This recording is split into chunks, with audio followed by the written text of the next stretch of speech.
خطوة خطوة مع بعض لو احنا مستخدمين جداد او بتواجهك مشاكل كتير. شوف انت بتراعي المواضيع ديت او النصايح اللي هقولك عليهم ولا لا. طيب قبل ما ابتدي الاوردر بتاعي باجي هنا اول خطوة ببص على الحبر. انا حاطة اهي اكياس صغيرة معايا علشان برضو ما نبهدلش ايدينا اهي، ولا جوانتي ولا بتاع، برضو مش عايزين تكلفة كل شوية. لو انا عندي ضغط شغل او كل يوم ببص اهو، بحط ايدي كده اهو وببص برفع ازازة ازازة. شايفين اهي؟ يا رب تكون واضحة، انا برجها اهو عشان الحب دي مليانة. وببص على اللون اللي بعديه، لون بشوفه اهو، ودي كمان مليانة.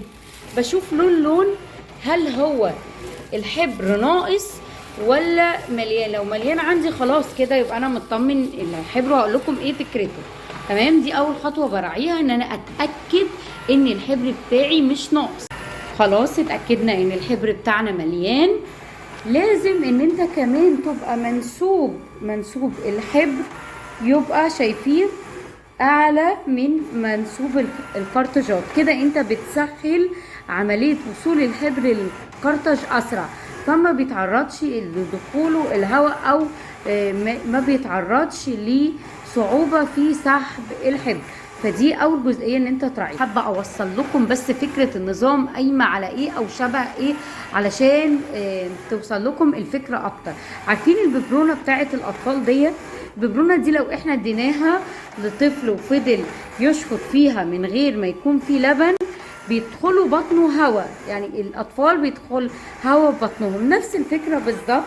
الاحبار وهي مش موجوده بيضطر ان هي يدخل هواء في الكارتجات، فهي اللي بتسبب قطع اللون. طيب لو احنا برضو ليه بنرفعها عشان تسهل عملية السحب. تاني جزئية ان انت لازم تراعيها، ان قبل ما تبدأ برضو شغلك بقطعة قماشة يفضل ان هي تكون قطيفة، ده 3 ب10 جنيه يعني مش غاليين ولا حاجة. بتبتدي ان انت تلمع المكنة اي تراب او اي حاجة عليها، وخاصة الجزء الداخلي ده بنفتحه، ولو في اي حاجة على البكر بننضفها.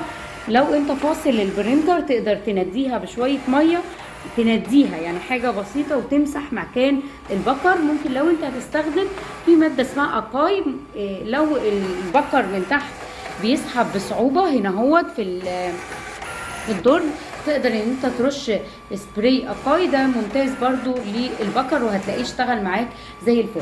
لو انت كل شوية عامل معدل كبير في الدوبلكس، جزء الدوبلكس بنطلعه برضو كل مثلا 30,000 ورقة او 50,000 ورقة. انا عن نفسي كل 50,000 ورقة بطلع الدوبلكس وبغسله تحت المية، وشرحت لكم في فيديو قبل كده ازاي ننضف الدوبلكس. هسيب لكم الفيديوهات اللي قبل كده تحت الفيديو ده على طول. يبقى احنا كده بصينا على الحبر، ارتفاع الخرطوم يبقى عن اعلى نسبيا حاجة بسيطة بالنسبة للكارتجات. موضوع النظافة ده مهم جدا. هنيجي لثالث نقطة ودي برضو مهمة جدا. شايفين التهوية بالنسبة يعني تقريبا شبر ونص ما بين البرينتر والحيطة، مينفعش اكتمه واحطه لازق في الحيطة، ده بيأثر على السخونية بتاعة البرينتر. كمان لو متاح ان انت تجيب مروحة او المكان مكيف هيبقى افضل بكتير جدا، لان التهوية شيء اساسي ومهم، كله هيحسن من استمرارية او جودة الطباعة عندك.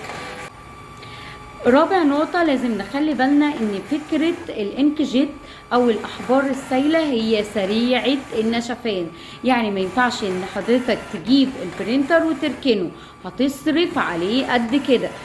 فلازم انا لما بجيب البرينتر ده او خاصة موديل 477 او الاعلى منه، لازم ابقى عارف ان انا مثلا بصور كتب، بصور ملازم بصفة مستمرة.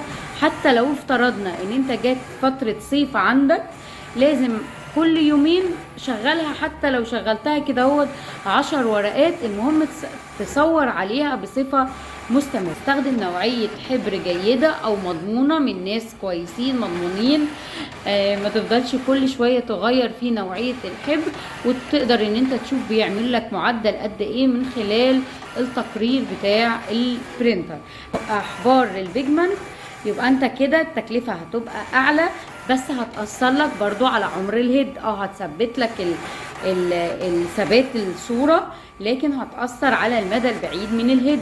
فمادام قررت ان انت تشتغل بسائل يبقى اشتغل في السائل دوت. وممكن تجيب برينتر او مكنه او آلة تصوير ليزر للشغل الضعيف اللي عندك، لو انت حابب ان انت بجانب دوت تستخدم ده.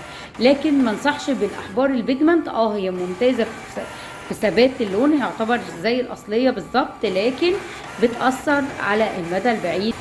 سادس نقطة ان البرينتر في مقدرته ان هو يعمل لك 10,000 ورقة مرة واحدة، لكنك انت هتأثر على المدى البعيد في الطاقة الانتاجية للبرينتر بتاعك. فالافضل احنا خلاص اشتغلنا رزمة مثلا او رزمتين، بنسيبها دقيقتين.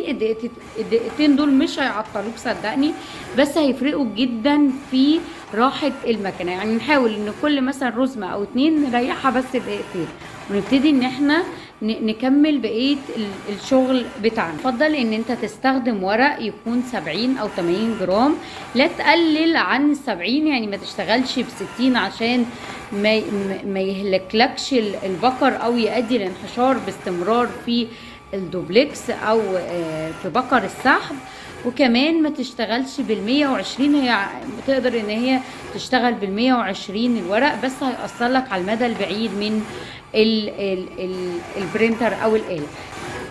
تقريبا ديت معظم او اهم النصايح اللي اقدر افيدكم بيها في استخدام برينتر HP بنظام الحبر السائل. اتمنى ان انتوا تستفيدوا من الفيديو. لو في اي ملاحظة يا ريت تكتبوا لي في التعليقات. هنا الباب اللي على ايدينا الشمال بنبتدي نفتحه ازاي؟ بنضغط في الجزء ده كده يعني لتحت، وبننزله كده بينزل معانا بمنتهى البساطه اهو، بينزل معايا خالص. وببتدي ان الجزء ده ارفعه او اشده، هتلاقيه شد معايا بمنتهى البساطه. هو الجزء دوت اللي احنا هننضفه. يلا بينا نشوف هننضفه ازاي. انا هعمله ان انا هفتح الحنفيه زي ما انتم شايفين، وهبتدي ان انا انزل كل السائل اللي جواه. هستخدم مع التنظيف فرشه اسنان. لو في اي احبار متراكمه من على الجنب او من جوه كده، هبتدي ان انا انضفها لحد ما اتاكد ان هي رجعت جديده، يعني ما فيهاش ولا نقطه حفظ. اشغل الحنفيه عليها.